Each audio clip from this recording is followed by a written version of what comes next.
different staff. They have a whole new set of problems. When was the decision made that a reboot was the right move for the future of the show? Well, I think that well, thank you for welcoming us back, firstly. I mean, who knew, literally? How many years ago has it been? Since a long time. A long time. 16 years since we teenager, started Housewives, and then, were you even born then? I think we all understood, because I was always absolutely certain that I didn't want to go down on a sinking ship. I didn't want the stories to start to kind of fade, and so I think it was time, we all agreed, it was time to move on, because the restaurant is still here, I'm still here.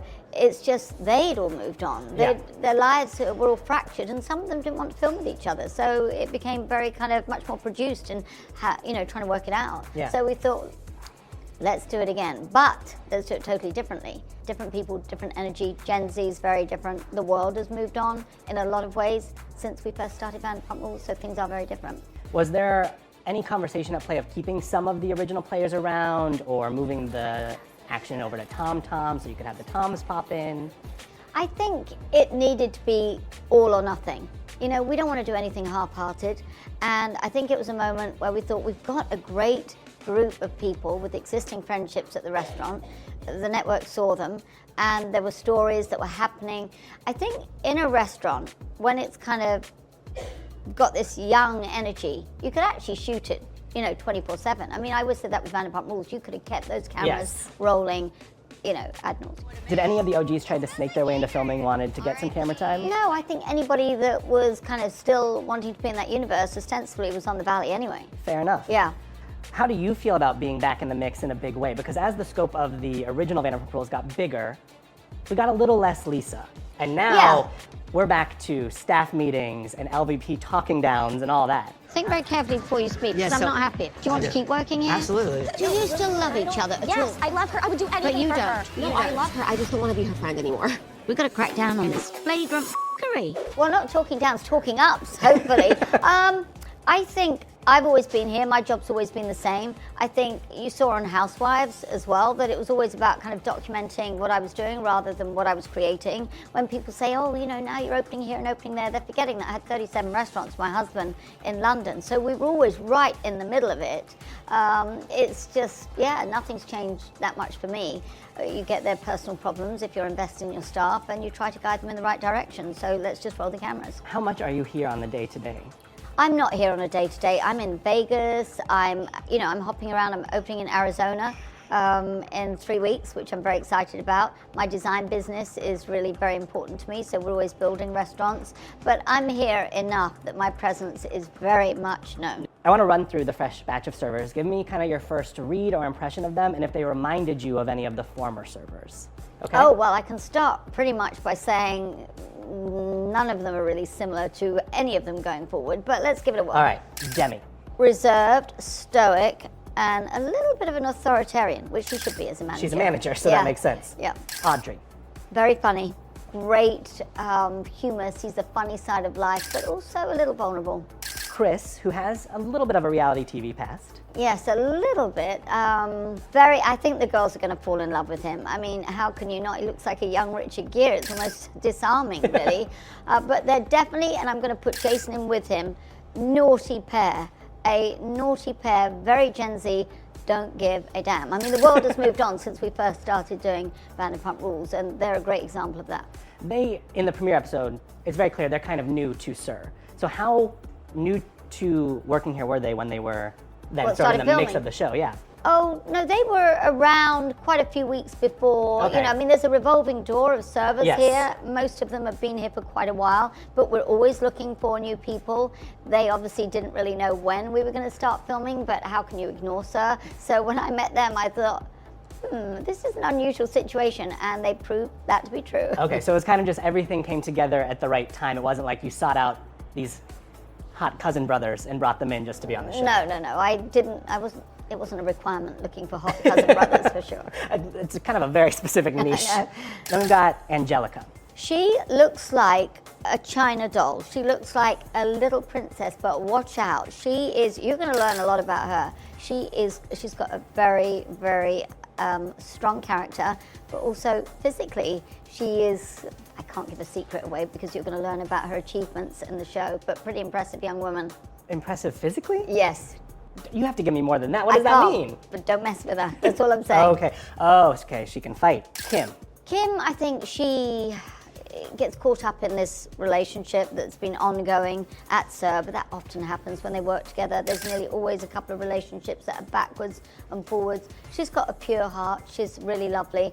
I just want her to always stand up for herself. Natalie's unique. I mean, I don't think in all the years of reality I've ever met anybody quite like Natalie. She sees things through her own lens. She gives you her opinion whether you want it or not. So watching the premiere, she felt like the Witches of WeHo combined into one person to me.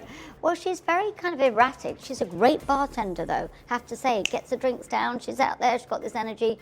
But yeah, she's definitely looks at the world through a different lens, and we get to hear about it. She can shake a drink and stir some drama up. Yeah.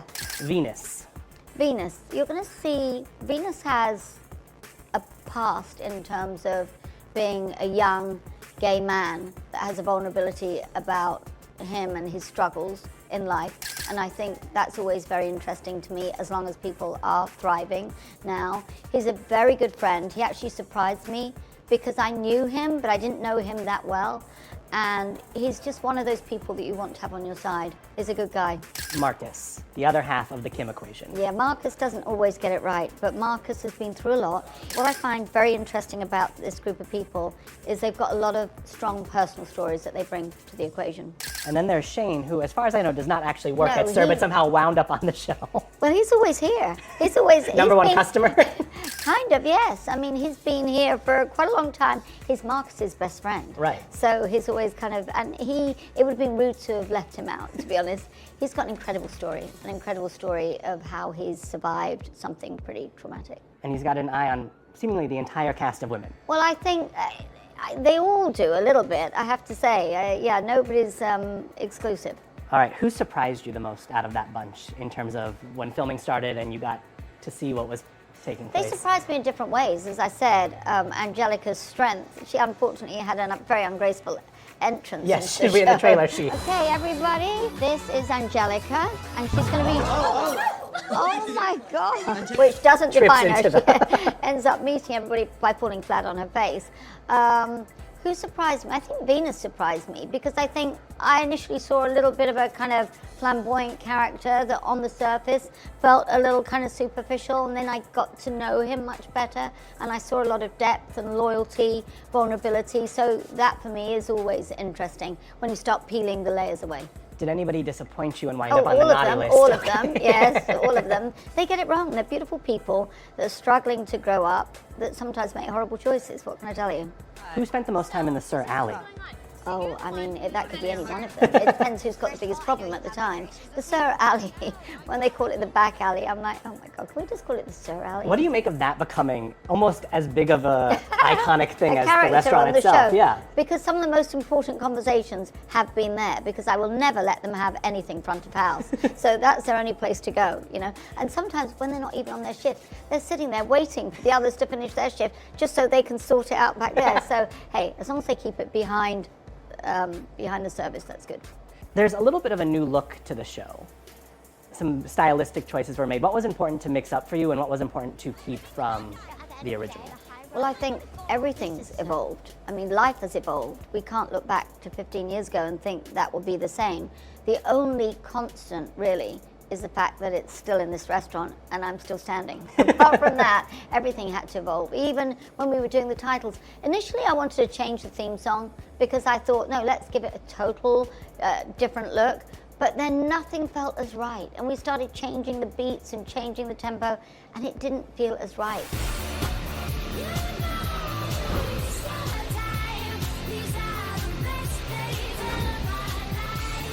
There's something about that song that when it plays, it gives me goosebumps. And so, yeah, we made different choices, but I think it all feels very now. Was there anything beyond the theme song that you were like, we gotta keep that is important to the show?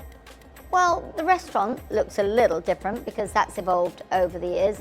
We didn't have the Santa Fe dress, which was, yes, you know, front dress, and center. Rest in peace. I know.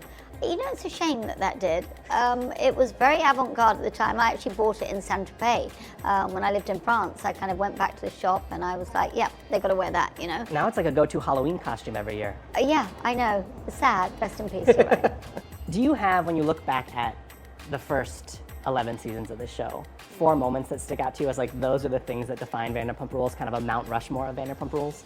Well, I think there were moments where I almost had a heart attack, like when Jax would get arrested for, you know, shoplifting. It doesn't make any sense. Dude, you can afford the glasses, so why are you stealing them now? Sunglasses in Hawaii. Yeah, sunglasses. I'm like, why on earth? You know, many times I would say, why would you do that? Or, you know, we had different things. I remember Frank and, you know, all kind of scenarios. But I think some of the lines make me laugh. You know, when I look back on them, they're so classic. You know, even when I'd say, hey, she'd say, I hate you, Stacy. I'm like, oh, you're not important enough to hate. Sit down. Like this, just get over it. Or Stacy's line. I mean, I'm not really sure what I've done to you, but I'll take a Pinot Grigio.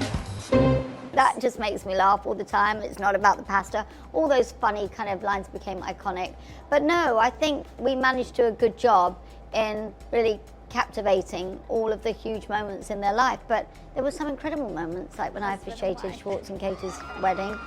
I, Katie, take thee, Tom. I, Katie, take thee, Tom, To be my husband, to be my husband, in sickness and health, in sickness and health, for richer and richer. for richer and richer. I was very emotionally invested in that, you know, so. Sir and Tom Tom are what you have in LA. Are you done expanding in LA? I think I would never expand in California again. They've made it almost impossible to run a restaurant in California. We've seen hundreds of restaurants close down, and it's just nearly everybody I know in the restaurant business has pulled out here.